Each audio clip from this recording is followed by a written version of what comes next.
یہ بنگلہ دیش کی آزادی سے 4 ماہ قبل کی بات ہے، جب پاکستانی فضائیہ میں لڑاکا طیاروں کے پائلٹوں کو تربیت دینے والے فلائٹ لیفٹیننٹ مطیع الرحمان نے 1971 کی جنگ میں مغربی پاکستان کے خلاف بغاوت کی۔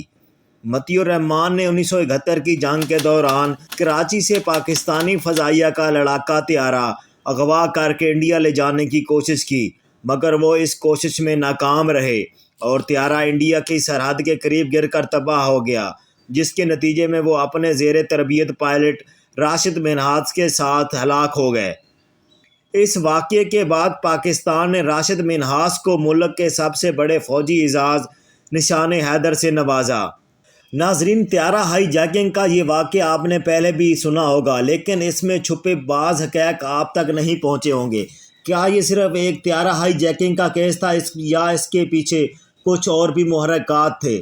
یہ ساری تفصیلات جاننے کے لیے ویڈیو کو اینڈ تک دیکھیے گا۔ آج کی ویڈیو میں ہم آپ کو ایسے حقائق بتائیں گے جن سے آپ پہلے واقف نہیں ہوں گے۔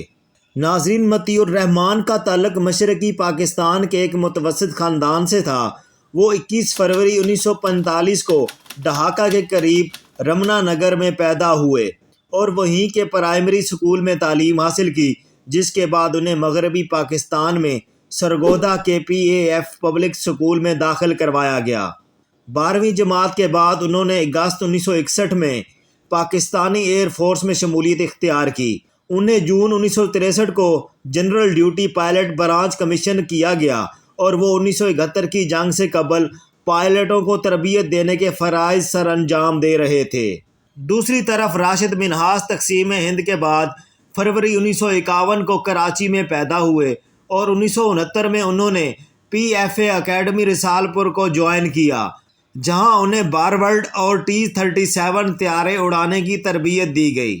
پاکستانی ایئر فورس کے تاریخ دان قیصر طفیل اپنی ایک تحریر بلو برڈ 116 از ہائی جیکڈ میں لکھتے ہیں کہ کراچی میں تعینات بنگالی افسروں کو احساس ہو گیا تھا کہ پاکستانی انٹیلیجنس ان پر نظر رکھے ہوئے ہے۔ ان بنگالی افسران نے طے کیا کہ وہ ایئر بیس پر موجود افسران کے ساتھ دوستانہ تعلقات جاری رکھیں گے اور کھلے بندوں آپس میں کبھی ایک ساتھ نہیں ملیں گے، لیکن اندر ہی اندر یہ منصوبہ بنا کہ وہ پاکستانی جنگی طیارے کو ہائی جیک کر کے انڈیا لے جائیں گے۔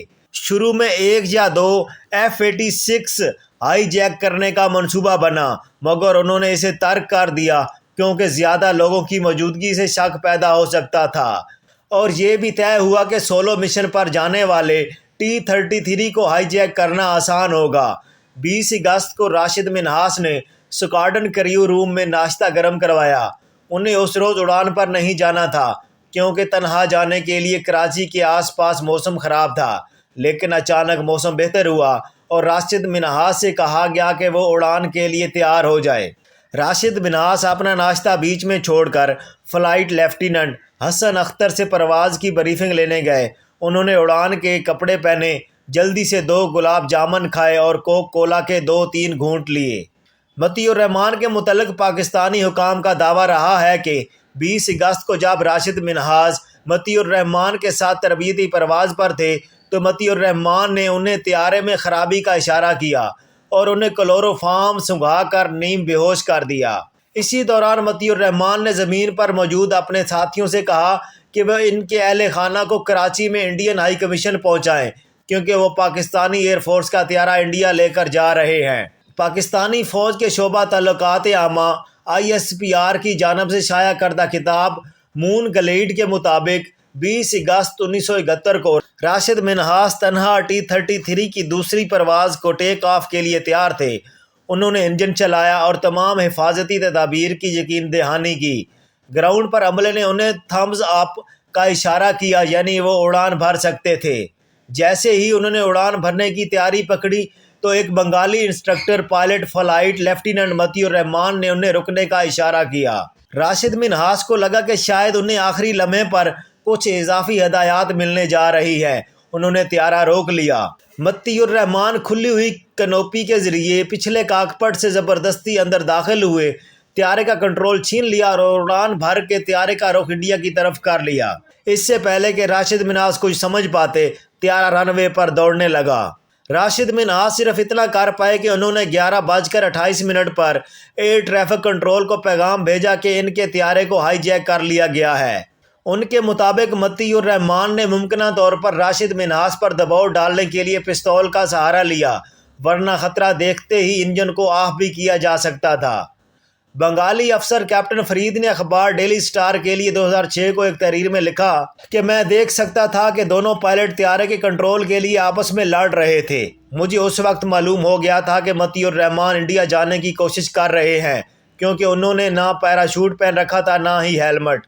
طیارے کی high jacking per air base میں الرٹ جاری کیا گیا۔ پاکستانی پائلٹ سجاد حیدر نے اپنی کتاب فلائٹ آف دی فیلکن میں لکھا ہے کہ راشد کے پاس ٹیک آف روکنے کے لیے متعدد آپشن موجود تھے، تاہم وہ ایسا نہیں کر سکے۔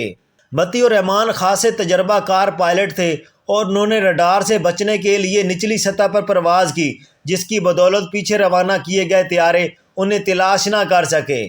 تاہم اس کے بعد دوپہر کے وقت مقامی پولیس اسٹیشن سے فون موصول ہوا کہ ایک طیارہ حادثے کا شکار ہوا ہے۔ ایئر انویسٹیگیشن بورڈ کی تحقیقات میں کہا گیا کہ پرواز کے دوران کینوپی کو لاک نہیں کیا گیا تھا۔ وہ باہری ہوا کے دباؤ میں کچھ دیر اپنی جگہ رہی، پھر پرواز کے دوران اڑ گئی اور یہ طیارے کے پچھلے حصے سے ٹکرائی، جس سے طیارہ ناک کے بل نیچے گرا۔ شاید اسی وجہ سے مطیع الرحمان کاکپٹ سے باہر جا گرے، کیونکہ انہیں سیفٹی بیلٹ باندھنے کا وقت نہیں مل سکا تھا۔ اس حادثے کی جانچ کرنے والی ٹیم کو حادثے کے مقام سے ایک کھلونا پستول ملی، راشد منہاس کی جستے خاکی طیارے کے اندر سے ہی برآمد کی گئی۔ پاکستانی حکام کا دعویٰ رہا ہے کہ راشد منہاس نے مطیع الرحمان سے طیارے کا کنٹرول واپس لینے کی کوشش کی اور اس لڑائی کے دوران طیارہ انڈین سرحد کے قریب گر کر تباہ ہو گیا۔ راشد منہاس نے جان بوجھ کر طیارے کو نیچے گرایا اور ٹھٹھا کے قریب حادثہ ہوا۔